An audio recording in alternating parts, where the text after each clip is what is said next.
Secretary General Stoltenberg. It's a pleasure to welcome you to the White House, especially at such an important moment in our great alliance. I also want to acknowledge the great work being done by our Secretary of State, Rex Tillerson, to strengthen the NATO alliance, as well as the Secretary's trip to Moscow to promote the security interests of the United States and its allies. He did a terrific job. Just watch parts of it. Did an absolutely terrific job. 68 years ago this month, not far from where we are gathered today, President Harry Truman spoke at the signing of the North Atlantic Treaty. In the nearly 7 decades since Harry Truman spoke those words, the NATO alliance has been the bulwark of international peace and security. NATO allies defeated communism and liberated the captive nations of the Cold War. They secured the longest period of unbroken peace that Europe has ever known. This enduring partnership is rooted out of so many different things, but our common security is always number one, and our common devotion to human dignity and freedom. Since 1949, the NATO member states have more than doubled, increasing from 12 to 28. On Monday, I signed the protocol to approve the 29th, the country of Montenegro. In the coming months and years, I'll work closely with all of our NATO allies to enhance this partnership and to adapt to the challenges of the future, of which there will be many. This includes upgrading NATO to focus on today's most pressing security and all of its challenges, including migration and terrorism. We must also work together to resolve the disaster currently taking place in Syria. We are grateful for the support of NATO members and partners in their condemnation of Assad's murderous attack using the most horrible weapons. The vicious slaughter of innocent civilians with chemical weapons, including the barbaric killing of small and helpless children and babies, must be forcefully rejected by any nation that values human life. It is time to end this brutal civil war, defeat terrorists, and allow refugees to return home.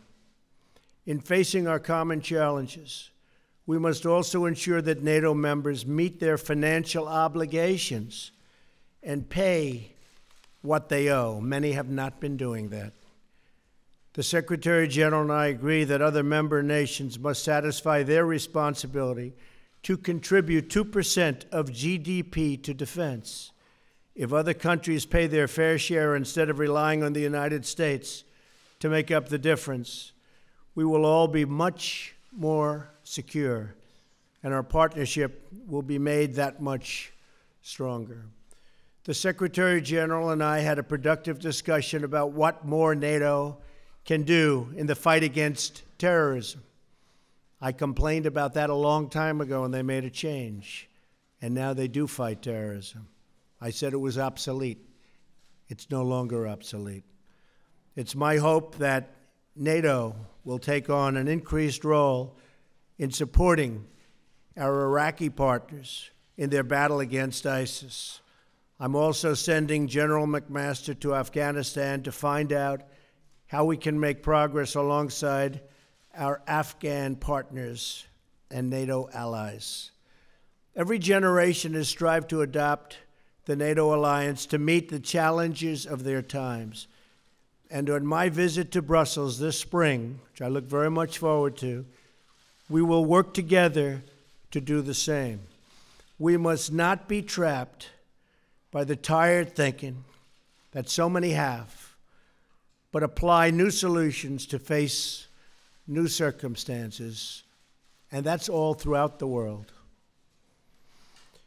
We're not here to stand on ceremony, but to develop real strategies to achieve safety, security, and peace. We're here to protect the freedom and prosperity of our citizens and to give them the future they so richly deserve.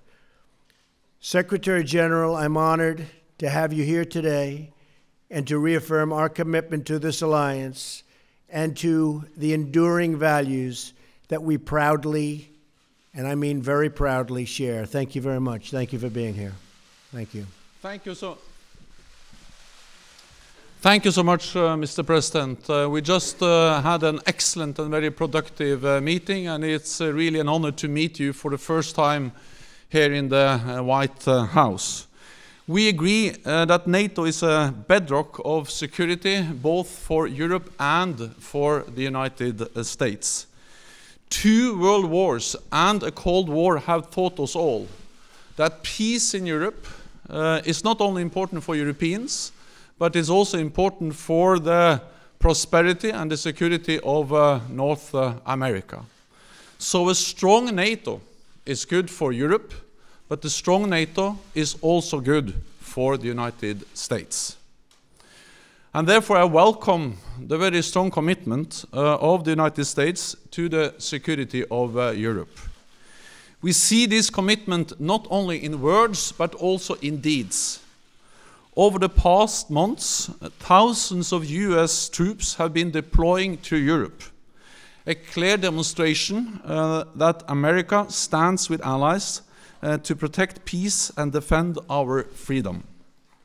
And yesterday, you announced the completion of the ratification of Montenegro's membership in NATO, another expression of your strong commitment to Europe and to the transatlantic bond, and we thank you for that. In a more dangerous and more unpredictable world, it is important to have friends and allies. And in NATO, America has the best friends and the best allies in the world. Together, we represent half of the world's economic and military power. No other superpower has ever had such a strategic advantage. This makes the United States stronger and safer. We saw that after the 9/11 attacks on the United States. That was the first time NATO invoked our Article 5, the Collective Defense Clause. Allies sent AWACS surveillance planes to help patrol American skies. And we launched NATO's biggest military operation ever in Afghanistan. Hundreds of thousands of Europeans and Canadian soldiers have served shoulder to shoulder with American troops. More than 1,000 have paid the ultimate price. Earlier today, I laid a wreath at Arlington National Cemetery in tribute to the fallen. It was a deeply moving experience. We owe it to our servicemen and women to preserve the hard-earned gains we have made together in Afghanistan. We were reminded of their sacrifice just this week when a US soldier was killed there fighting ISIL. Our mission in Afghanistan is a major contribution to the fight against international terrorism. NATO plays a key role in many other ways also. All NATO allies are part of the global coalition to counter ISIL. And NATO provides direct support to the coalition with training for Iraqi forces in their fight against terrorists and more intelligence sharing. And you are right, we have established a new division for intelligence, which enhances our ability to fight terrorism and working together in the alliance to fight terrorism in an even more effective way. But we agreed today, you and I, that NATO can and must do more in the global fight against terrorism. In the fight against terrorism, training local forces is one of the best weapons we have. NATO has the experience, the expertise, and the staying power to make a real difference. And fighting terrorism will be an important topic when NATO leaders meet in Brussels in May. The other major topic will be fairer burden sharing in our alliance. And we had a thorough discussion on this issue today. And Mr. President, I thank you for your attention to this issue. We are already seeing the effect of your strong focus on the importance of burden sharing in the alliance. We agree that allies need to redouble their efforts to meet the pledge we all made in 2014 to invest more in our alliance. It is about spending more on defense, it is about delivering the capabilities we need, and it is about contributing forces to NATO missions and operations. This means cash, capabilities, and contributions. Fair burden sharing has been my top priority since taking office. We have now turned a corner. In 2016, for the first time in many years, we saw an increase in defense spending across European allies and Canada. A real increase of 3.8%, or $10 billion more for our defense.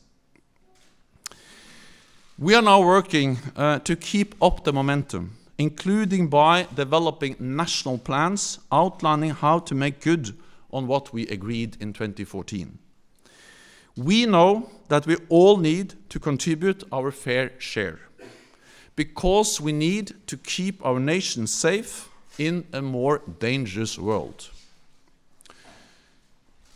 We discussed many different topics during our meeting today, including the horrendous use of chemical weapons in Syria. Any use of chemical weapons is unacceptable, cannot go unanswered, and those responsible must be held accountable.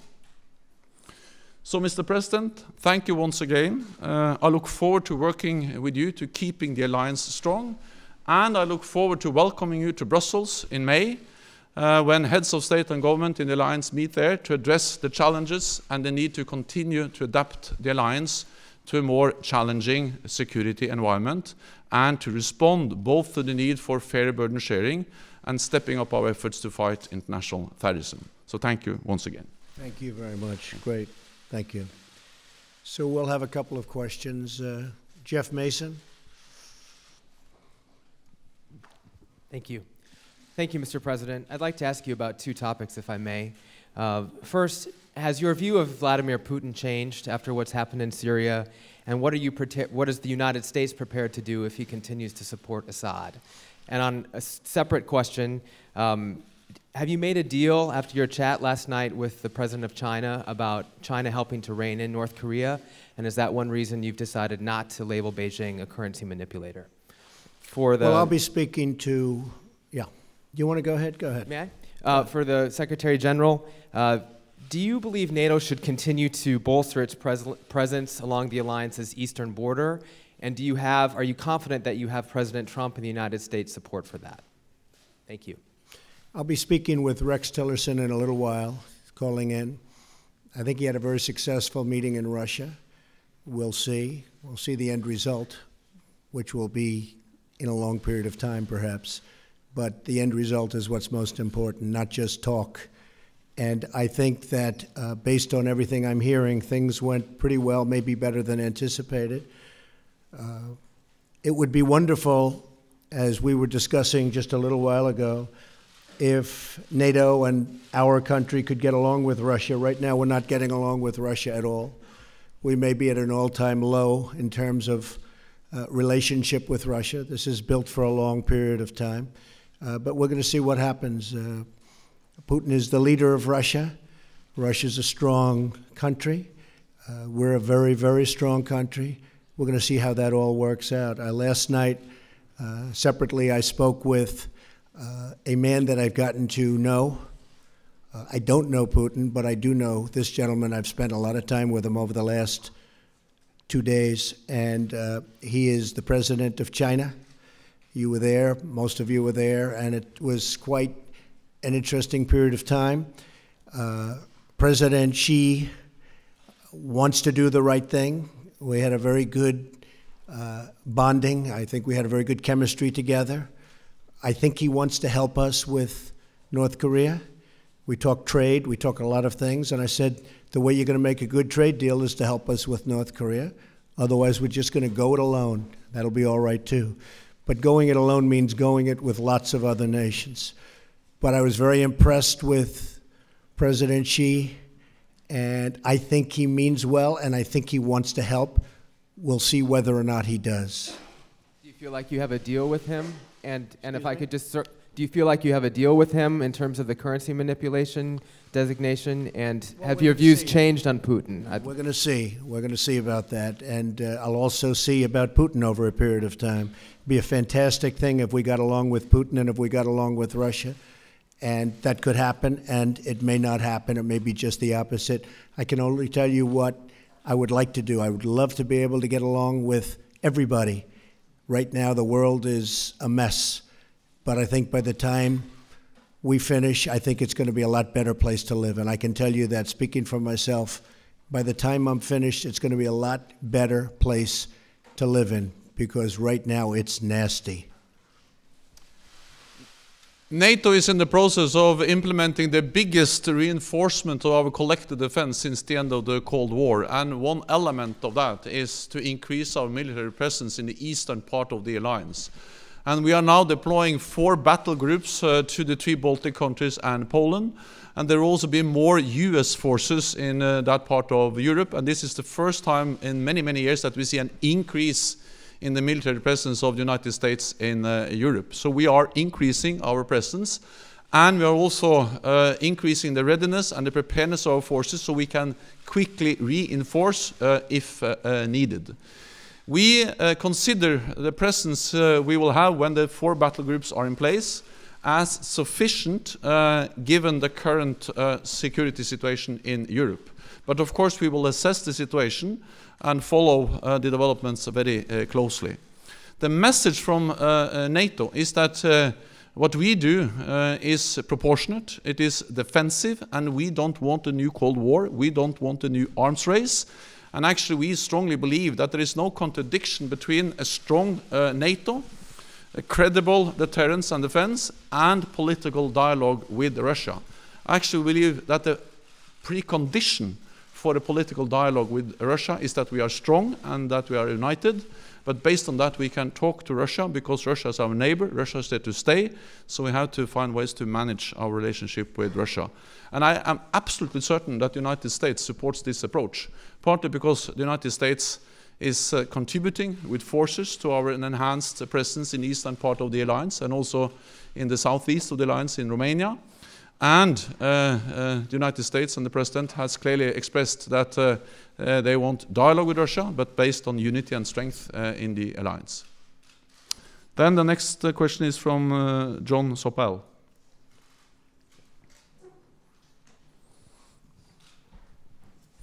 Thank you very much. Secretary General, how long do you think it will take you to persuade the other European countries to burden share? And what are you going to do to persuade them? Mr. President, could I ask you, do you think it's... I'm here to help. And Mr. President, do you think it's conceivable, what's your instinct, was it possible that Syrian forces could have launched that attack in Idlib last week without the Russians knowing? And have you been disappointed, surprised by Vladimir Putin's reaction since then? Thank you very much.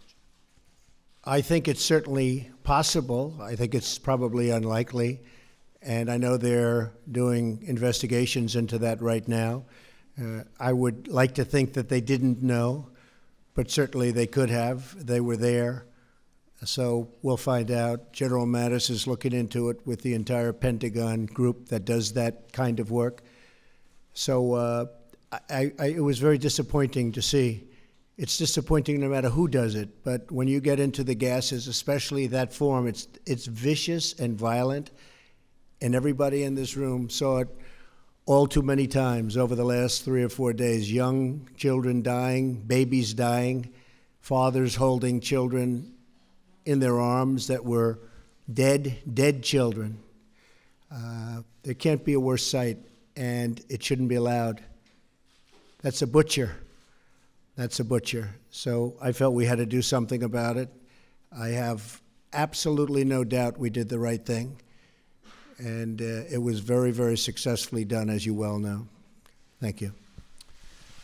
On defense spending and burden sharing, that has been my top priority. I have raised it in all my meetings, in all capitals I have visited with prime ministers, presidents, minister of finance, and of course also defense and foreign ministers. And I expect, of course, all allies to make good on what they decided back in 2014. And the very strong and clear message from President Trump has been very helpful. So now we see that things are starting to move in the right direction. For the first time after many, many years of decline in defense spending, we now see an increase in defense spending across Europe and Canada. So they have started to move in the right direction. 3.8% real increase in defense spending across Europe and Canada is a significant step in the right direction. It's not enough. We still have a long way to go, but at least they have turned the corner. European allies have turned the corner. Instead of reducing defense spending, they have started to increase defense spending. Then I think it is important to remember that this is something the Europeans do because they know that this is in their own security interest. It is in their interest to invest more in European defense because the world has become more dangerous. Many European allies, of course, reduced, or all European allies, reduced defense spending after the end of the Cold War because then tensions went down. But if you are decreasing defense spending when tensions are going down, then you have to be able to increase the defense spending when tensions are going up. And now they are going up. So we have still a long way to go, but I'm encouraged by the fact that we have started to move in the right direction. And so last year, there were 5 allies spending 2%. This year, Romania has declared that they will reach 2%. Next year, Latvia and Lithuania will also reach 2%. So we'll go from 5 to 8. Which is at least going in the right direction, but still we have some work to do. And I did ask about all the money that hasn't been paid over the years. Will that money be coming back? We'll be talking about that. Right? We want to talk about that too. Anita Kumar, where are you? Hi. McClatchy.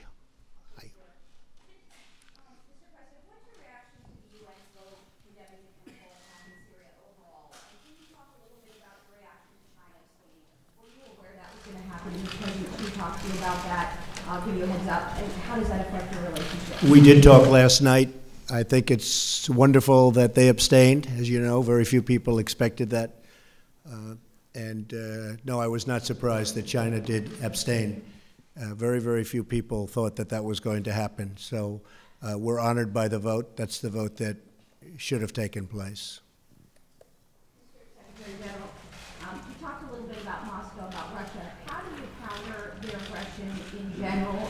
They've been interfering in recent democratic elections. How do you counter Moscow's power? The most important thing is to have a strong alliance, to stay united and be firm and predictable in our approach to Russia. And that means that we have to invest in our collective defense. That's exactly what we are doing. Deploy more troops in the eastern part of the alliance, increase the readiness of our forces, and increase defense spending. And I welcome the very strong message from President Trump on the importance of increased defense spending. We have started to do this, so we are implementing the biggest reinforcement of our collective defense since the end of the Cold War, providing credible deterrence. But at the same time, we have to find ways to engage with Russia, to talk with Russia. Because Russia will not go away. Russia will be our biggest neighbor. And we have to find ways to live with them and to try to avoid a new Cold War, a new arms race. And that's exactly why I am very much in favor of what we call the dual-track approach to Russia. And as a former Norwegian politician, I have the experience to work with Russians because Norway is bordering Russia. And Norway was able, even during the Cold War, to develop, I would call it a pragmatic working relationship with Russia. Cooperating with them on energy, on border issues, on environment, on fishery, and also in military affairs. And that was not despite our membership in NATO, but it was because of our membership in NATO. Because NATO provided the strength, the predictability, the platform for a small country to have a political dialogue with Russia. So I strongly believe that the only way to deter Russia is to be strong, but the only way to avoid a new Cold War, avoid a new arms race, and avoid increasing tensions is to continue to engage Russia in a political dialogue and to make sure that what we do is defensive and proportionate in response to a more assertive Russia. Okay. Then I give the floor to Tove Bjørgaas.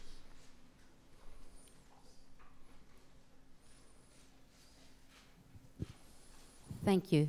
Mr. President, I'm from Norway. Russia is our neighboring country. What do you think Europe has to fear from Russia if this tension continues? Say it. What do you think that European countries have to fear from Russia if this tension continues? I cannot hear. I cannot understand. She asked, I'll do it again. What do you think what do you think European countries have to fear from Russia if this tension continues to escalate? And for you, Mr. Secretary General, the President has said that the attack in Syria last week was warranted, and it was also an attack on US allies. Do you think that this attack was warranted, and do you see NATO playing any supporting role in future actions in Syria? Well, I wanted to start by saying hopefully they're going to have to fear nothing ultimately. Right now there is a fear, and there are problems. There's certainly problems. But ultimately, I hope that there won't be a fear and there won't be problems and the world can get along. That would be the ideal situation. It's crazy what's going on, whether it's the Middle East or you look at, no matter where the Ukraine, you look at whatever you look at, it's got problems, so many problems. And ultimately, I believe that we are going to get rid of most of those problems and there won't be fear of anybody. That's the way it should be. We have a very big problem in North Korea, and as I said, I really think that China is going to try very hard and has already started. A lot of the coal boats have already been turned back. You saw that yesterday and today. They've been turned back. The vast amount of coal that comes out of North Korea going to China, they've turned back the boats. That's a big step, and they have many other steps that I know about. So we'll see what happens. It may be effective, it may not be effective. It's not effective. We will be effective, I can promise you that. Thank you. NATO has constantly condemned the use of chemical weapons in Syria, and the use of chemical weapons is horrendous, and it's a clear violation of international law.